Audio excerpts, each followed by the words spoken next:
Audiobooks.com Publishing presents It's Not You by Sara Eckel. Read for you by Nina Alvamar.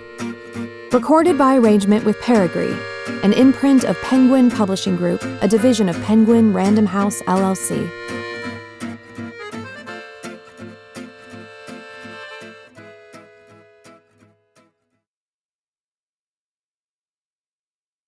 Chapter 1. You Have Issues. When I was 31, I quit my job and broke up with my boyfriend in the same month. The timing was mostly coincidental. The resignation the result of a slow, methodical transition to full-time freelance writing. The breakup a rash decision based on a crush. In the span of a few weeks, I had decimated my life. All that was left was a freaked-out woman in a 300-square-foot studio with a small desk, a rickety futon, and a heart full of unrequited longing. I'd wake most nights at the usual witching hours, 3, 4, sitting up straight on the futon, staring out my one window, wondering what the fuck I had just done. But I had no regrets. Yes, I had blown my life to smithereens, but I would rebuild. I would take this cold cement foundation and create, brick by brick, the life I wanted, become the person I wanted to be. Namely, a woman who the men I loved would love back. Thus began the construction of Sara 2.0, a task that dovetailed neatly with my new career, writing about relationships and personal growth for magazines.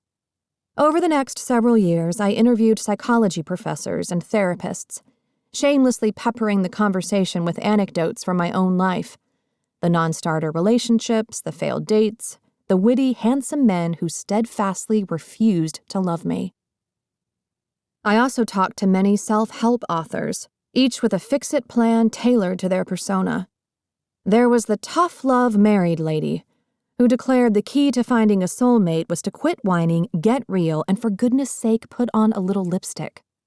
There was the magical soulmate finder, who prescribed journaling, nature hikes, candlelit bubble baths, and other hocus-pocus. There was the man, i.e. a moderately cute guy who wrote a book, who gave insider tips on how to hook up with him, which usually involved not being critical and having long hair. So, I grew my hair out. I took bubble baths, but mostly I started examining my issues. Was my failure a result of my latent commitment phobia, cleverly masked as really wanting commitment, as one helmet-haired expert implied? Did I feel inherently unworthy and broadcast that low self-assessment to every man I met? Another gentle suggestion. Did my failure to love myself mean I was unable to love another? The author who posited the commitment phobia theory was a brassy shrink with a doctor first-name moniker and a cachet of rhyming, trademark-protected aphorisms. In a mildly scolding voice, she explained that if I thought a particular guy stopped calling me because he was afraid of commitment, then I had to ask myself if it was me who feared commitment. I remember sitting at my desk, phone cradled under my chin, thinking, okay, this woman is cheesy and annoying, but she makes good sense.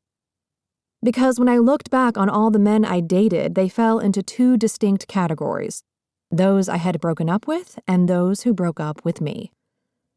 The guys I ended things with arguably would have continued to see me had I not been so terrified of committing.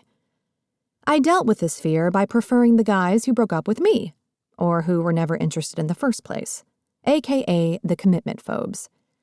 I must have wanted the commitment phobes because I was a commitment phobe.